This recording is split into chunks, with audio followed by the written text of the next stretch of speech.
The drought of 2012 has plagued a number of farm fields throughout the Midwest. Compared to the Dust Bowl of the 1930s in its severity, this summer's heat wave and lack of precipitation sounded the death knell for many a cash crop. Water is central to this predicament, as plants cannot survive the slow burn without basic sustenance. For certain life forms that live in Iowa's lakes and ponds, higher temperatures can have monstrous consequences. We've seen a moderate increase in the number of blue-green algae blooms this year, and that's primarily due to the drought. Every summer, the Iowa Department of Natural Resources monitors recreational water quality. Beach Monitoring Coordinator Jason McCurdy travels the state collecting beachwater samples.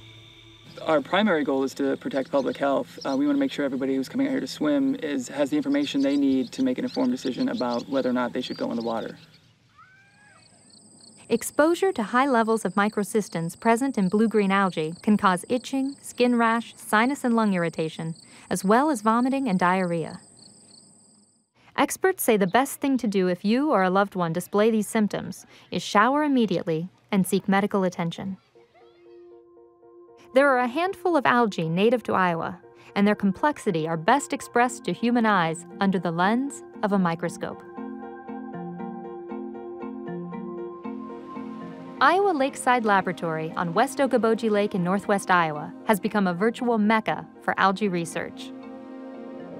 So the algae is the phytoplankton, or plants that live in the water. They're basically the foundation of a lot of the aquatic ecosystems and are part of the dynamics of the lake and play an important role. It's really been a tremendous experience to be able to look at all the aquatic organisms and the life that's in the lakes of Iowa and the Midwest, and see how those things, interactions can relate to the water quality and how that interplays. Local residents have embraced their role as stewards of the area's lakes. We have a volunteer monitoring program that samples twice a month at 27 different sites on the 9 lakes within Dickinson County. Those samples get analyzed for the types of nutrients that are found and the algae abundance and also the water clarity. Nutrients and algae have a special relationship. Fertilizers and animal waste can be swept away during downpours and deposited into bodies of water.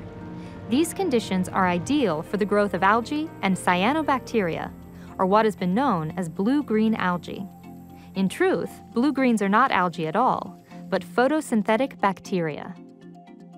Although it is present all the time, whenever it gets warmer, and especially in the later parts of the summer, it is absolutely the dominant form of photosynthetic activity out in your pond. Iowa State University keeps an eye on Iowa's beaches as well. Fisheries and aquaculture extension specialist Alan Patillo says cyanobacteria have an advantage over forms of algae when it comes to utilizing elements in the water. So because they can do that, they have this chemical inside them that actually just so happens to be toxic to some other organisms. Fish kills this year in Des Moines area ponds may have been inadvertently attributed to cyanobacteria. While the blooms could be a contributing factor, fisheries biologists are hesitant to lay blame. In my time here, I don't remember seeing any fish kills specifically caused by blue-green algae.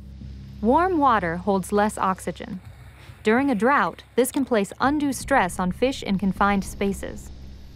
The preeminence of cyanobacteria may kill other underwater plants, triggering a standoff for life-giving molecules. That plant material that's decaying, it actually requires oxygen to decompose that material, and so that also comes into play. So there's several things that are going on at the same time. The study of these aquatic interactions continues, and the drought adds a new wrinkle of research into blue-green algae. You could have had an influx of nutrients into the lake, and then with the drought setting up, no water coming in to push or to keep the water moving through, so it stagnated, warmed up, and there were nutrients present, and so therefore you end up with a bloom. Currently, scientific testing is the only way to discern toxicity. Levels can rise and fall inexplicably. The more we monitor, the more we know about it, the better we'll be able to handle future situations in which we'll need to, take public health into consideration.